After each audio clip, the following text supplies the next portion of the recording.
फिर यशोदा मैया को पता चला कि एक बाबा आया है और कोई भी बीमारी हो, बच्चे का पेट दर्द हो, जुकाम हो, सर्दी हो, जो भी हो वो सब बीमारियां ठीक करता है। अब माँ बोली कौन सा बाबा है, देखिए तो चले। अब जैसे यशोदा मैया घर के बाहर निकली और जहाँ भीड़ लगी हुई थी वहाँ जाके उन्होंने डाक के देखा तो देखा तो और कोई बाबा नहीं था, वही था जो कल परसों भीख मांगने आया था, वही गले में सांप लटका हुआ था, वही बाबा। यशोदा मैया ने सोचा लो जिसकी जरूरत नहीं उसी के पैर पड़ने की नौबत आ गई। जिस गांव में जाना नहीं उस गांव का रास्ता पूछने की आदत पड़ गई। अब करे तो क्या करे। अब मेरी यशोदा मैया भगवान भोले बाबा के पास गई, बाबा मेरे घर में मेरा लाला बहुत जोर से रो रहा है, कोई दवा दे दो ना दवा। भगवान भोले बाबा बोले लो तेरे लिए तो ये ड्रामा किया सब, मैं कोई डॉक्टर थोड़ा हूँ, बस तुझे यहाँ बुलाने की मेरी इच्छा थी। हाँ हाँ बोले ठीक है मैं सब बीमारियां ठीक कर देता हूँ, फ्री इलाज है, एक बार विभूति लगाने से सब काम ठीक हो जाता है। हाँ भैया बाबा तेरा नाम बहुत सुना है, बहुत दूर से आए हैं, तो बताओ दवा दे दो। बोले बाबा बोले ऐसे नहीं, पेशेंट को ले आओ। मैया बोली यही तो नौबत है, मैं पेशेंट को तो नहीं ला पा रही हूँ, मेरा लाला तेरे हाथ में दूं तो फिर घबरा जाएगा, वैसे ही रो रहा है तो और रो जाएगा। नहीं मैं मेरा लाला आपके हाथ में नहीं दूंगी। भगवान बोले बाबा बोले तो फिर ठीक है तेरा लाला और तू देख, मैं डॉक्टर हूँ, ये थोड़ा है कि मैं आपको दवा ऐसे दे दूँ ना, साइड इफेक्ट हो जाएगी तो कौन जिम्मे रखेगा। पेशेंट को मेरे पास ले आओ। अब ये दोनों का ड्रामा चल रहा है। ड्रामा मीन्स नाटक, दोनों ड्रामा कर रहे हैं। वो यहाँ रोने की ड्रामा कर रहे, यही बड़े वैद्य बन बैठे हैं। मिलना तो दोनों को है लेकिन माँ नहीं मिलने दे रही है। अब करे तो क्या करे। अब जैसे मेरे ठाकुर जोर जोर से रोने लगे तो मैया ने कहा बाबा ठीक है चलो मेरे घर पे, लेकिन मेरे घर में अंदर नहीं आना, बाहर ही बैठना। भगवान बोले बाबा बोले माँ तू जो कहेगी वहां बैठूंगा, चल। अब घर के बाहर ही बिठा दिया, ले आ पेशेंट को। अब मेरे कन्हुआ को ले आई यशोदा मैया। अब देखो लाई तो लाई और अपना दुपट्टा है ना उसे पूरा मुंह ढाक दिया बच्चे को। जैसे आप लोग माता बेटे को गोद में बिठाती हो तो अपने पल्लू से, पल्लू ही बोलते हैं ना उसे, पल्लू से पूरा मुंह ढाक लिया। और भगवान बोले बाबा ने बोला पेशेंट कहाँ है, बोले इसके नीचे। ऐसा थोड़े काम चलेगा, पेशेंट को चेक करना है तो मेरे हाथ में दे दो। मैया बोली ये तो होगा नहीं बाबा मेरे से, मैं मेरे लाला को तेरी गोद में ना दूं, तेरा तो ये स्वरूप देखकर मेरा लाला और घबरा जाएगा और बीमार पड़ जाएगा, फिर कहां से ले आऊं दवा। माँ आजमा के देख, मेरी ऐसी दुनिया की दवा है, मैंने बस एक बार टीका लगा दिया तो काम बन जाएगा, तू दे तो सही। और भगवान जोर जोर से रोने लगे। अब नजदीक आ गए ना मिलन का समय, बागेश्वर का और भगवान कन्हैया का, लेकिन माँ रो मिलने नहीं दे रही है।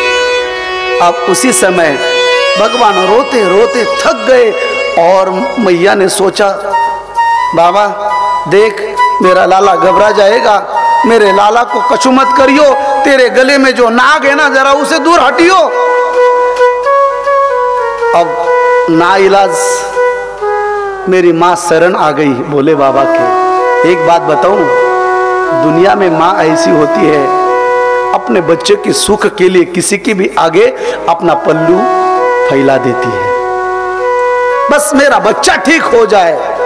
अब जैसे ही मेरे कन्हैया का रोना नहीं रुक रहा है, मैया ने दुपट्टे को हटा दिया। ये दुपट्टा क्या है, ये अज्ञान है, ये माया है, यही दुपट्टा मोह है, यही दुपट्टा अहंकार है, यही दुपट्टा द्वेष है, यही दुपट्टा मायातीत है। इसीलिए तो भगवान से मिलने नहीं दे रहा है।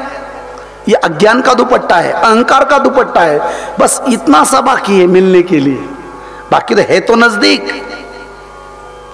अब जैसे मेरे कन्हैया जोर जोर से रोने लगे, अब माँ थक गई और माँ ने कहा लो भैया मेरे लाला को ठीक कर देना। अब मेरे तरफ क्या देख रहे हो, जैसे दुपट्टा हट गया और भोले बाबा के गोद में मेरे कन्हुआ जैसे बैठे और दोनों जोर जोर से हंसने लगे। बोल भक्तवत्सल भगवान की। ट्रीटमेंट भी की नहीं है, ना कुछ अंगारा लगा दिया, ना कोई इंजेक्शन लगा दिया, बस दोनों ने आपस में देखा तो जोर जोर से हंसने लगे। वहां हमारे धर्म शास्त्रों में उनको हरि और हर का मिलन हुआ, हरि और हर का मिलन हो गया। एक हरि और एक हर, दोनों का मिलन हुआ। प्यार से बोलो राधे राधे, जरा जोर से बोलो ना। हिंदी में थोड़ा प्रॉब्लम आया, एक बार और जोर से बोल लो। इथे हरिहराचं काय झालं, मिलन झालं, भेट झाली। ही भगवान परमात्मा आणि कैलासपती भगवान भोले बाबाची मिलन झालं, हरिहराची भेट। हरिहरा नाही भेद, हरिहर भेद नहीं, हरिहर भेद, हरिहर भेद नहीं, हरिहर भेद, हरिहर भेद नहीं, हरिहर भेद, हरिहर भेद नहीं, हरिहर भेद, हरिहर भेद नहीं, हरिहर भेद नाही न का करूं वाद, नाही न का करूं वाद, एक एक छे हृदय, एक एक छे हृदय, हृदय एकाचे हृदय। वारकरी संप्रदायांच्या संतांची किती दूरदृष्टी, एक एकाचे हरिहरा नाही, हरिहरा भेद नाही, नका करू वाद। एक वाक्य सांगेल, जो कोणी भगवान भोले बाबाची निंदा करत असेल तो माझा पंढरीनाथ सहन करत नाहीये, आणि जो कोणी पंढरीनाथाची निंदा करत असेल तर माझा भगवान भोले बाबा सहन करत नाही। म्हणून शैव आणि वैष्णव, तुम्ही तुमचा संप्रदाय कोणताही असू द्या, त्याच्याशी आम्हाला काही घेणं देणं नाहीये, पण निंदा कोणीच कुणाची करायची नाही, ही भगवत शिकवण। नाही तर काही लोक प्रचंड निंदा करतात, आम्ही या संप्रदायाचे आणि आम्ही त्या मंदिरात जाणार नाही आणि त्या देवाची पूजा करणार नाही। तुम्ही करू नका, आग्रह नाही, फोर्स नाही, पण निंदा करण्याचं पाप घेऊ।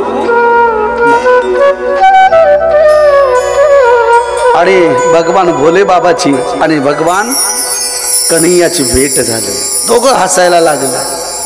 यशोदा मैया आश्चर्यचकित झाली, ओहो मैं तो खामाखाम दोनों के बीच में आई थी, ये तो दोनों पहले से आपस में जानते हैं। मैया हम जानते तो क्या बहुत पुराने खिलाडी है। आणि मग दोघांची भेट झाली। राजा परीक्षेला सुखदेवजी सांगतात, राजन श्रीमद भागवतामध्ये हरिहरण मिलन असा एक प्रसंग आहे, खूप गोड आहे। माझ्या कन्हैयाच्या अनेक लीलेचं वर्णन करत असताना कंसाने धेनुकासुर नावाचा दैत्य पाठवला, तृणासुर नावाचा दैत्य पाठवला, बकासुर नावाचा दैत्य पाठवला, सर्वांना भगवंताने मारलं। आणि काल आपण पाहिलं गोचारण लीला भगवंताने प्रारंभ केली, आणि मग छोटी छोटी गैया, छोटे छोटे ग्वाल, छोटोसो मेरो आपण काल कन्हैयासोबत सर्वजण गायी चारायला गेलो, आणि माझ्या कन्हैयाचं नवीन एक नाव पडलं, बोलो गोपाल कृष्ण भगवान की। काय नाव पडले? गोपाल। गायी भगवंतानी चारायला प्रारंभ केला म्हणून गोपाल। माझ्या एका प्रश्नाचं उत्तर द्या, गायी ओळणाराला, गायी चारणाराला, गायी सांभाळणाराला काय म्हणतात तो आपल्या इकडे? काय राखी? सी सी सी सी, किती गंदे लोग आहे आपल्या। काय राखी? बापू काय म्हणले ते? तरी म्हणलं मराठीचे 12 का वाजवले तुम्ही? अशा ठिकाणी ते नाव तरी घ्यायचं असतं का? वृंदावनला जर तुम्ही आलात ना, तिथे गायी ओळणाराला, गायी सांभाळणाराला गोपाल म्हणतात. काय म्हणतात? गोपाल. आणि इकडे काय म्हणतात? Dash dash. डॅश डॅशच म्हणूया आपण. पण दोघांमध्ये फरक काय? फरक आहे काय? छान उत्तर छान दिलं, पण त्याचा खरं नाव तो नाही आहे. अपभ्रंश येतो. खरं नाव गो राखी. त्याला तुम्ही काय म्हणले?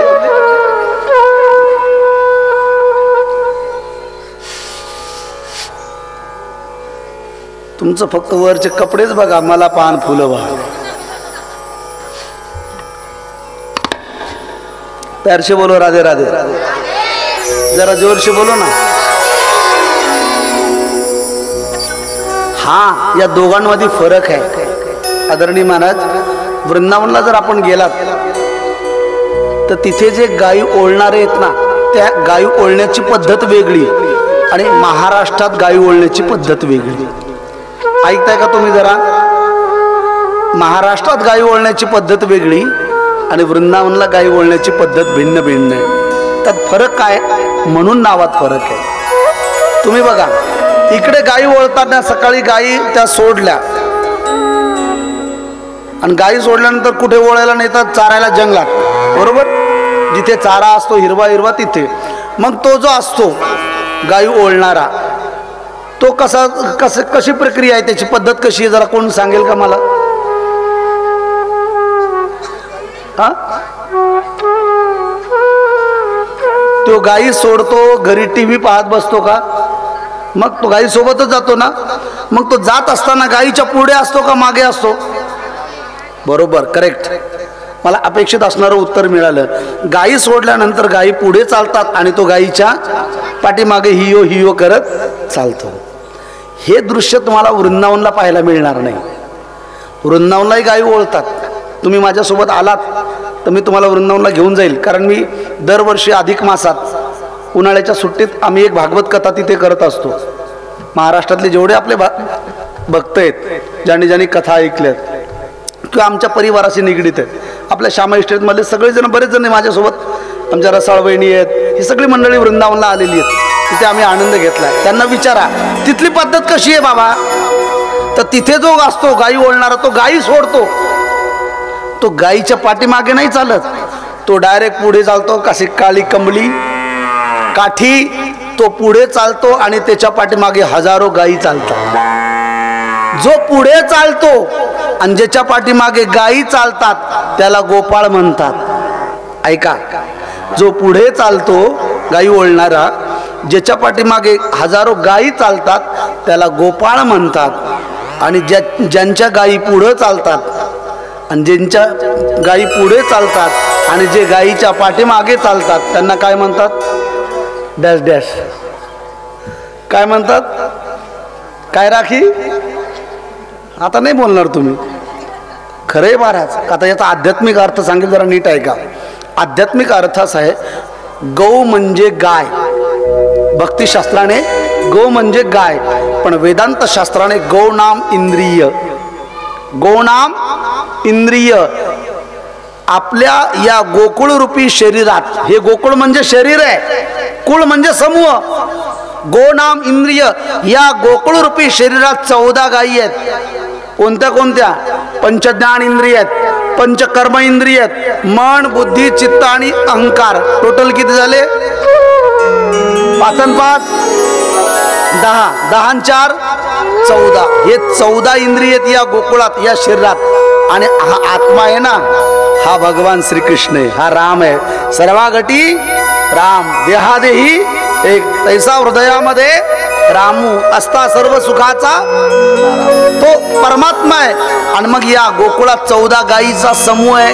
गो नाम इंद्रिय, कुळ नाम समूह, गोकुळ, आणि गो नाम इंद्रिय, आणि पालयती, पालन करणारा, रक्षण करणारा गोपाल. मग आता इथला फरक असा आहे, जो इंद्रियाच्या पाठीमागे धावतो, जो इंद्रियाच्या पाठीमागे धावतो तो तुम्ही राखी म्हणले तो, आणि इंद्रिय ज्यांच्या पाठीमागे धावतात त्याला गोपाळ म्हणतात. प्यार से बोलो राधे राधे. जरा जोर से बोलो ना. म्हणून आपल्या पाठीमागे इंद्रिय धावले पाहिजेत, आपण इंद्रियांच्या पाठीमागे नाही. म्हणून काल आपण पाहिलं गोपाळ, कारण भगवन परमात्मा गाई चारताना त्याचं रूप किती गोड होतं महाराज. काल आपण पाहिलं असेल, खूप छान सुंदर झाकी झाली होती. भगवंताचे घुंगराळे केस आहेत, हातामध्ये काठी आहे, लकुटी आहे, आणि खांद्यावर काळी काय आहे, घोंगडी आहे, कांबली आहे. महाराज आमचे ब्रज रसिक असं एक गोड भजन गात आहेत की हे भगवंताचं जे रूप आहे ना, हे मनाला चोरतो, चित्त चोरतंय. काली कमली वाले, काली कमली वाला मेरा यार है, मोहन दिलदार आहे. काली कमली जेव्हा जेव्हा माझ्या भगवंताने परिधान केली तेव्हा सर्वांच्या मनाचं हरण करतात.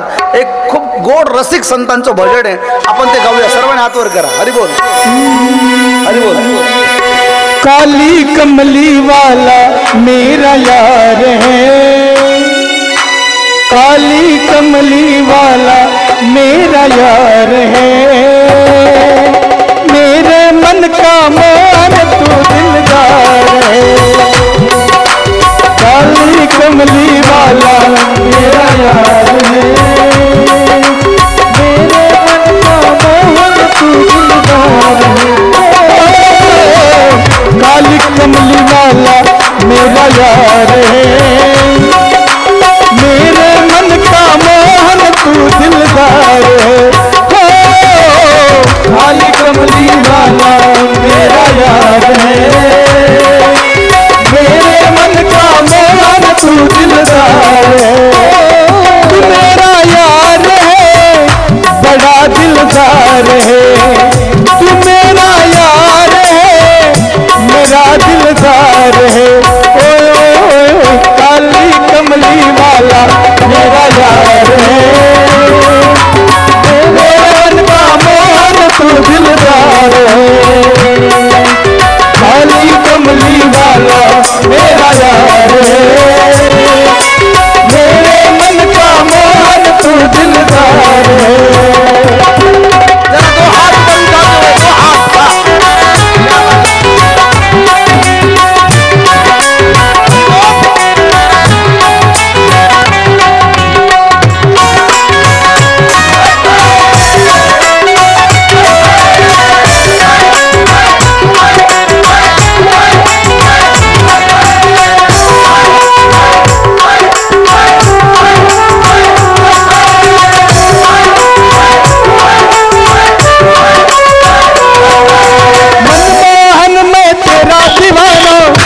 बस अब यही कराना, गाऊं बस अब यही कराना, यही कराना. मन में तेरा दीवाना, गाऊं बस अब यही कराना, गाऊं बस अब यही कराना, गाऊं. शाम सलोने तू मेरा रिजवार है, शाम सलोने में तेरा रिजवार है. मेरे मन का मोहन तू दिलदार है. काली कमली वाला मेरा यार है, मेरे मन का मोहन तू दिलदार है.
पतवार है, हाथ तेरे इस जीवन की पतवार है।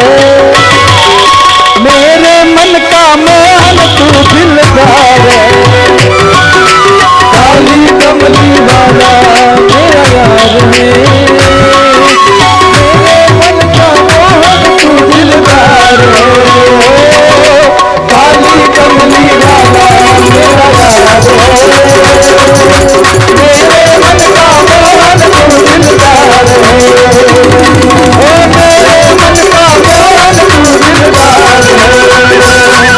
मेरे मन का मोहन तू दिलदार है। प्यार से बोलो राधे राधे, जरा जोर से बोलो ना। हेलो, बहुत प्यारा भजन है, काली कमली वाला मेरा यार है। आणि भगवान परमात्माने काली कमली परिधारण केली आणि गोचारण लिलेच्या कथेचा आपण भाव पाहिलाय। तर गायी म्हणजे केवळ 4 पायाच्या दूध देणाऱ्या हंबे हंबे करणाऱ्या गायी एवढाच अर्थ नाही, तर वेदांत शास्त्राने गौनाम इंद्रिय, या इंद्रिय म्हणजे गायी आणि या इंद्रियाचा समूह म्हणजे गोकुळ। हे शरीर म्हणजे गोकुळ, यातल्या 14 इंद्रिय म्हणजे गायी आणि आत्मा राम म्हणजे भगवान श्रीकृष्ण। प्यार से बोलो राधे राधे। थोडं भक्ती करत असताना थोडा भक्तिशास्त्राचाही अभ्यास केला पाहिजे। आणि या गौनाम इंद्रियात सर्वात एक डेंजर गाय, जी कुणाच्याच बसची नाही, ओळवणं, तिला सांभाळणं, तिची रक्षा करणं। त्या गायीचं नाव काय माहिती आहे? त्या गायीचं नाव आहे मणेरी। ही मणेरी नावाची जी गाय नाही, फार मारकी आहे, ना दूध काढू देत, ना ओळणाराला नीट ओळू देत, लाता मारणार, शिंगाला मारणार, जवळच येऊ देत नाही ती, एवढी डेंजर गाय। तिचं नाव काय? मणेरी। हा, ती कथेत जरी बसली तरी इथून घरी जाते, सिलेंडर बंद केलं का नाही चेक करते। ती गाय डेंजर आहे। शरीर इथंच राहतं, शरीर नाही उठत इथनं, पण ती सिलेंडर चेक करायला जाते बंद केलं का नाही। बसते इथंच, पण गाडी पूर्ण काच वर घेतले का नाही इथं बसून चेक करते। ही मणेरी फार डेंजर आहे। मग सर्व गोपाळांनी सांगले, कृष्णा बाकीच्या सर्व गायी आम्ही ओळू, पण बाबा ही डेंजर गाय तू ओळ। आणि माझ्या कन्हैयाने मणेरीला ओळलं। आणि एक वाक्य बोलू का? ईश्वराची भक्ती करत असताना, ईश्वराचं भजन करत असताना मनातून केलं ना तरच भगवंतापर्यंत पोहोचतं। बाह्यरंगाला महत्व नाही, अंतरंगाला महत्व आहे, म्हणून मनाने करा। अरे एवढंच नाही, तर ज्ञानोबारा सुद्धा ज्ञानेश्वरी सांगतायत, ईश्वराला देताना तुम्ही काय समर्पण करा? मन, तू मन हे मीच करी, माझी आहे भजनी प्रेम धरी, सर्वत्र नमस्कारी मजा। नमस्कार मन मला दे, मन मना मद भक्तो मध्याजी माम नमस्कुरू, हे मन मला समर्पण कर। मी बोलून गेलो दादा, आपण ईश्वराला मनभर देतो, पण काय देत नाही? मन देत नाही। त्याला मनभरची आवश्यकता नाहीये, त्याला मनभराची बिलकुल गरज नाहीये। तुम्ही कोण आहे त्याला अर्धा तोळा देणार? अख्खी द्वारका सोन्याची आहे त्याची, कुठं अर्धा तोळा घेऊन मांडलाय तुमचा? म्हणून मन मना मद भक्तो मध्याजी माम नमस्कुरू, मन समर्पण केलं पाहिजे। आणि म्हणून मणेरी ही गाय एकदा ओळली ना बस, मग परिस्थिती आता कोठे धावे, तुझे चरण भाग गेला, सीन गेला अवघा, केवळ आणि केवळ काय उरला? तो आनंद। याला तिथे लावा। ही फार डेंजर आहे, ही जातच नाही तिथपर्यंत, पण एकदा जर गेली तर मग आता कोठे? मी एक उदाहरण सांगत असतो, माझ्या पुढे बारीक बारीक गोपाळ आहेत, हे मला एक उत्तर द्या, तुम्ही पण देऊ शकता। आता प्रत्येकाकडच्या घरी गॅस आलेत, गॅस। पूर्वी गॅस नव्हते, मग स्वयंपाक जे असायचे ते कशावर असायचे पूर्वी? आजी तुमच्या काळात चुलीवर। बरं, पूर्वी ओव्हन नावाचा यंत्र नव्हतं, ओव्हन। आता 3 दिवसाचा स्वयंपाक ओव्हन मध्ये 1 मिनिटात गरम होतो, बरोबर? गरमागरम ओव्हनमध्ये आपण बनवून देतो.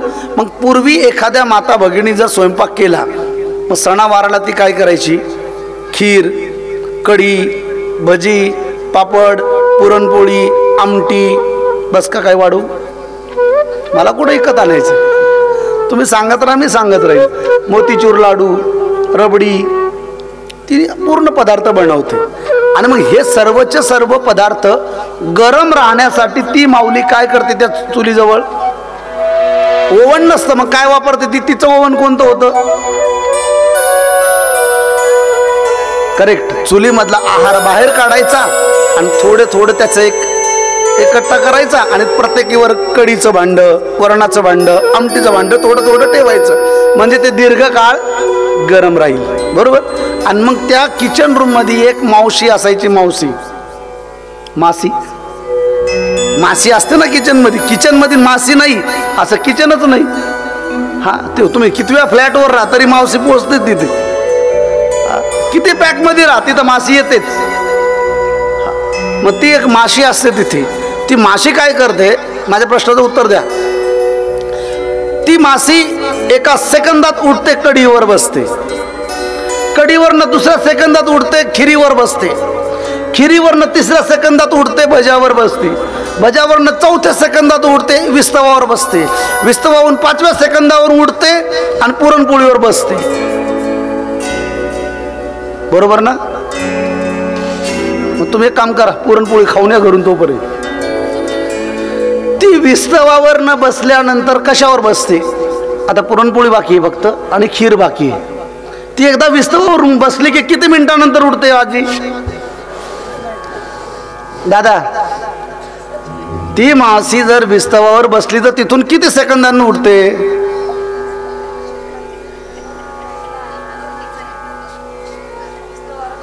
काय बापू, काय म्हणणं तुमचं? उठतच नाही. अहो, मुळात ती बसतच नाही. ती काय येडी आहे का आपल्यासारखी?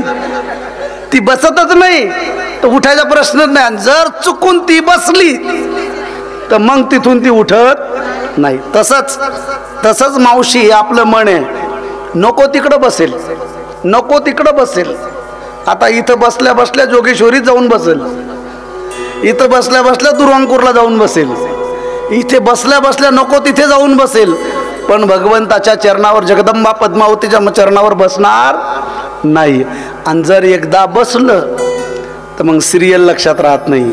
मग फक्त कथाच कधी सुरू होईल, आणखी आवाजच आला नाही.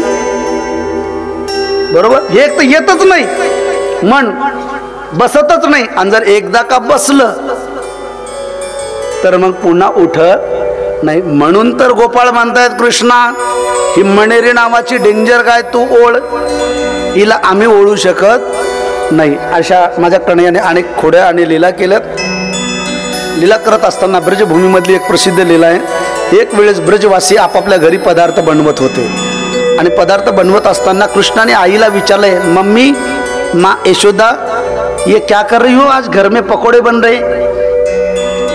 घरात भजी बनवत होती नाही आणि भज्याचा वास येतो.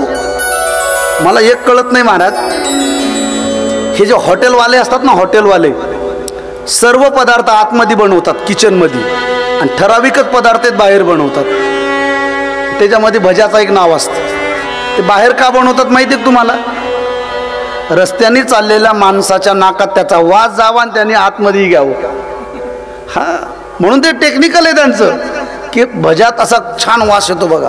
आणि त्यातल्या त्यात कांदी भजी असावीत आणि त्यातल्या त्यात बापू चरोली गावच्या त्या मारवाडीची भजी असावी. आठवलं का? जुनी आहे का? बंद येते आहे का? भेटावं लागतं त्यांना एकदा. माझ्या श्यामा इष्टेच्या कथेला ते आजी यायच्यात, तिथे यायच्यात. एक वेळेला नाश्त्याला पण घेऊन गेलते आम्हाला. खूप जुनं, खूप प्रसिद्ध.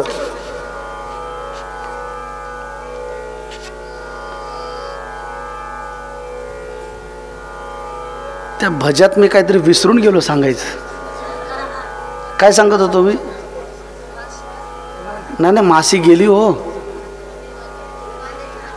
नाही, माशी तर तुम्ही गुंतळत. हा, यशोदा मैया घरात पदार्थ बनवत होती, त्याच्यात भजे बनवत होते आणि कन्हैयाला तो वास आला आता तुमच्या घरात जेव्हा तो नैवेद्य तुम्ही बनवता सणावाराला, तेव्हा ही बारकाली पोरं येतात, मम्मी क्या कर रही है, मम्मी मम्मी काय करते ग, काय करते, खूप छान वास येते, मला दे ना एक भजा. तेव्हा तुम्ही देता का? हे गप, आणखी देवाची पूजा बाकी आहे, नंतर तुला. यशोदा मैया तीच करत होती. कन्हैया आईजवळ गेले, माँ खुशबू बहुत गजब की आ रही है, पकोड़ा बना रही है, हाँ एक पकोड़ा दे ना, पकोड़ा म्हणजे भजे, एक भजा दे ना, एक भजा. आई म्हणले गप, आपल्या घरात जे जे, आपल्या घरात काय आहे, जे जे. कन्हैया म्हणले लो, सब दुनिया का जे जे मैं, और यही मुझे बता रही दूसरा जे जे. किती बोळी आहे माझी आई, सगळ्या देवाचाही देव बळीया माझा पंढरी नाव, आणि हीच मला म्हणते आपल्या घरात जे जे तुला नाही भेटत. आई म्हणली ठीक आहे. कन्हैया म्हणलं ठीक आहे. कशासाठी ग आई? यशोदा म्हणली तू मला बोर करू नको, बाहेर अंगणात नंद बाबा बसलेत, त्यांना जाऊन विचार, मला स्वयंपाक करू दे. आणि कन्हैया नंद बाबाकडे गेले. बाबा बाबा बता ना, मैया जो घर में बढ़िया बढ़िया भोजन बना रही है वो किस लिए बना रही है? नंद बाबा म्हणले लाला तुला माहिती नाही, आम्ही दरवर्षी इंद्राची पूजा करतो. बाबा इंद्राची पूजा कशासाठी? अरे कृष्णा तुला माहिती नाही, आपण शेतकरी आहोत. आपण कोण आहोत? शेतकरी आहोत. आणि जोपर्यंत पाऊस पडत नाही तोपर्यंत शेतकरी पेरत नाही, आणि जोपर्यंत शेतकरी धान पेरत नाही तेव्हा ते उगवत नाही, आणि जेव्हा उगवलं नाही तेव्हा आपल्याला खायला भेटत नाही. म्हणून आपल्यावर सर्वात जास्त शेतकऱ्यावर कोणाचे उपकार आहेत? तर या पावसाचे. आणि पाऊस पाडणं हे कोणाच्या हातात काम आहे? इंद्राच्या हातात. म्हणून आम्ही इंद्राची पूजा करतो. महाराज तो शेतकरी नाव आठवलं म्हणून बोलतो. शेतकऱ्याला लोक आतापर्यंत फार कमी समजायचे, कमी लेखायचे, पण शेतकऱ्याची किती पावर आहे हे लोकांना लॉकडाऊन मध्ये कळालं. हा, आणि मग इकडं 10-10 कोटीचे फ्लॅट घेणारे सुद्धा गावाकडे एक गुंठा ठेवला नाही. मग ना घाटके ना घरके, मधातच कुठेही थांबल्या गाड्या घेऊन तिथंच बसले, गावातल्या लोकांनी येऊ दिलं नाही. म्हणून शेती प्रधान देश आहे. म्हणून जगात तुमच्या माझ्यावर जर उपकार कोणाचे असतील तर फक्त 2 व्यक्तीचे आहेत. ऐका, या जगातला पहिला शेतकरी आणि दुसरा या जगातला जवान, या दोघांचे तुमच्या माझ्यावर उपकार आहेत. म्हणून पहिला नारा होता जय जवान जय किसान. का? या जगावर फक्त दोघांचेच उपकार आहेत. एक भारतासाठी डोळ्यात तेल घालून प्राणाची आहुती देणारे जवान, सीमेवर लढणारे, आणि रात्रंदिवस शेतात कबाड कष्ट करणारा माझा शेतकरी बाप, या दोघांचे उपकार आहेत समाजावर. मी नेहमी सांगत असतो, अरे जर शेतकऱ्यांनी शेती पिकवली नसती तर आपण पुणे मुंबईला राहणाऱ्यांनी काय खाल्लं असतं?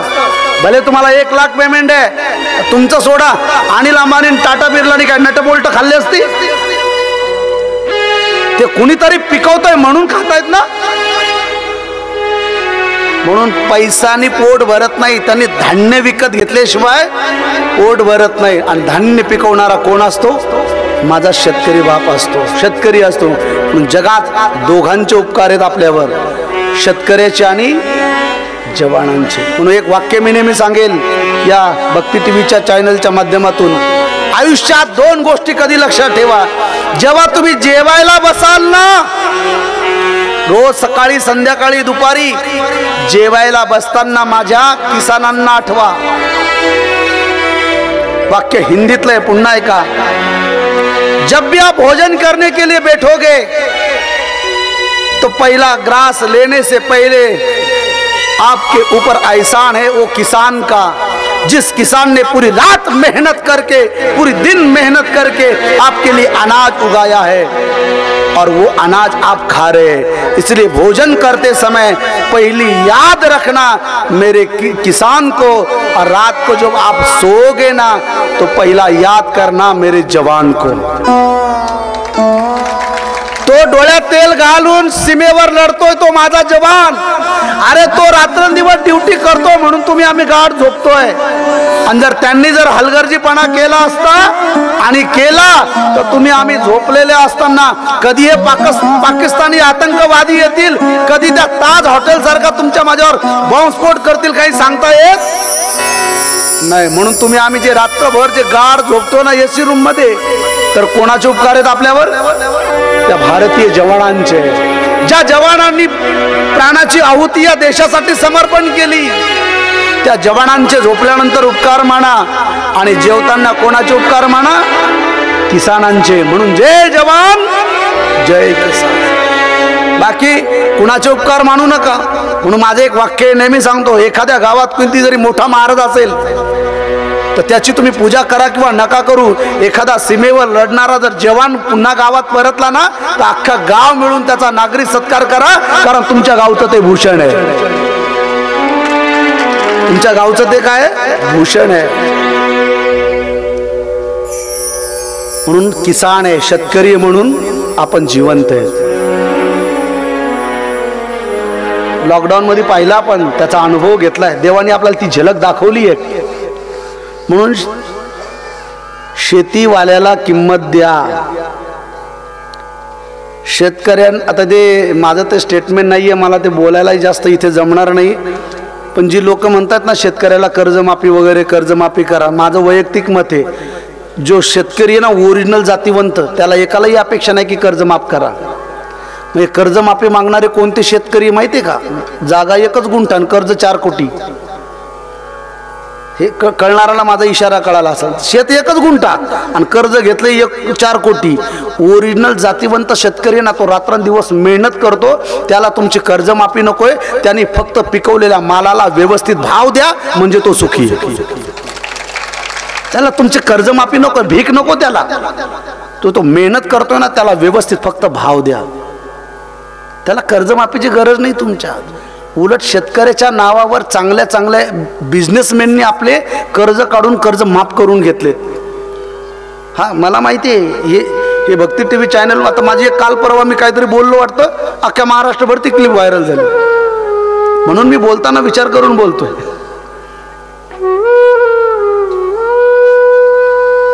म्हणून शेतकऱ्यांना हमी भाव द्या.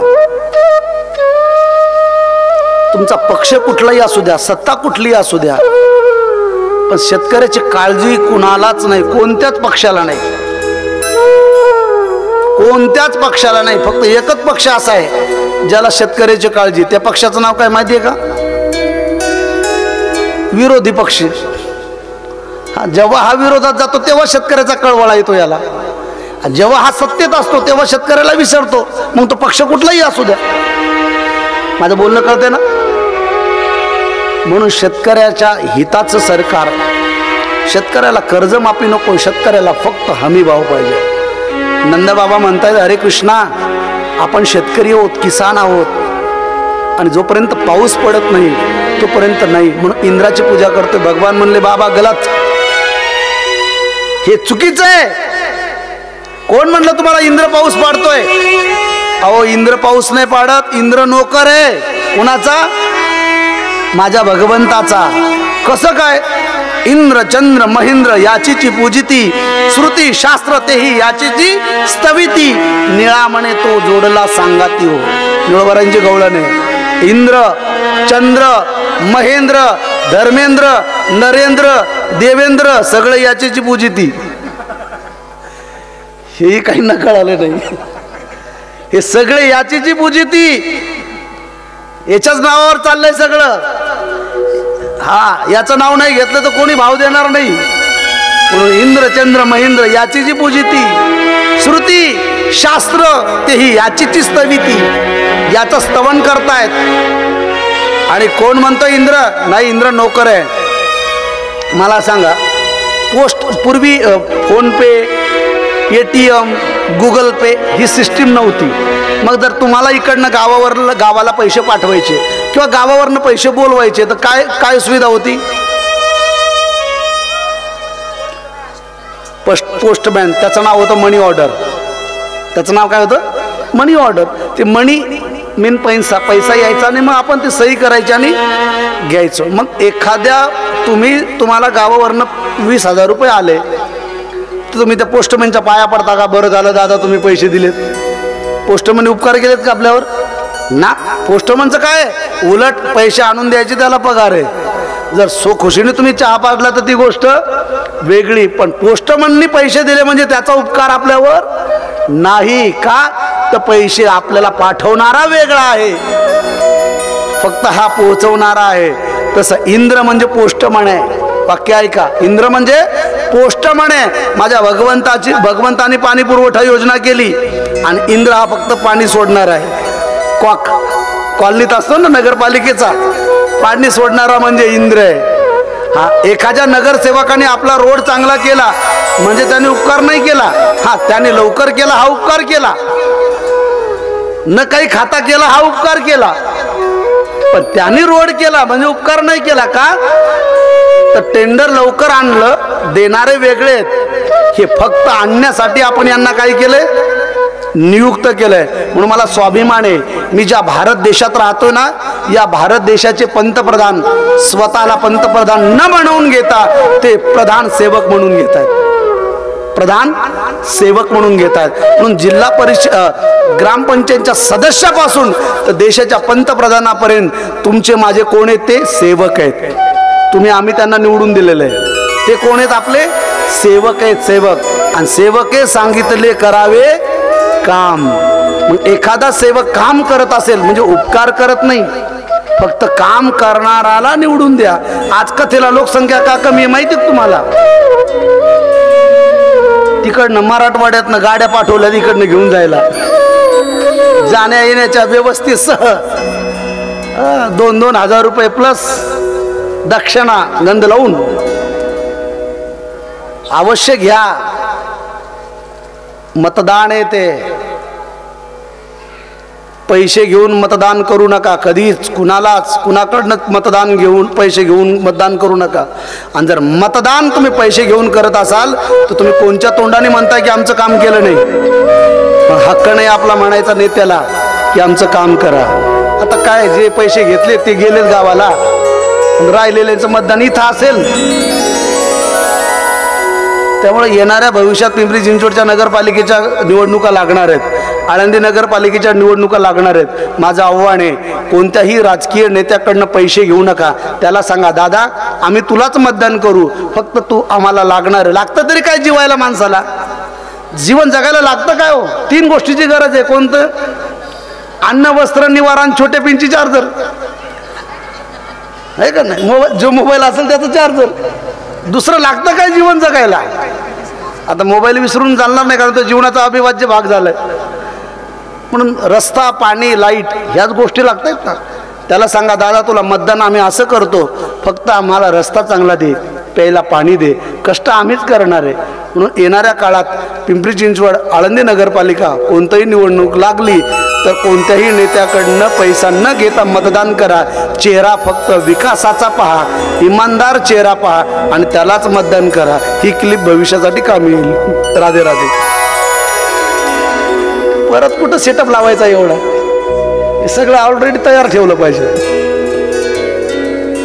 एक बार जोर से बोलो ना, राधे राधे. और जोर से बोलो. बरोबर ना?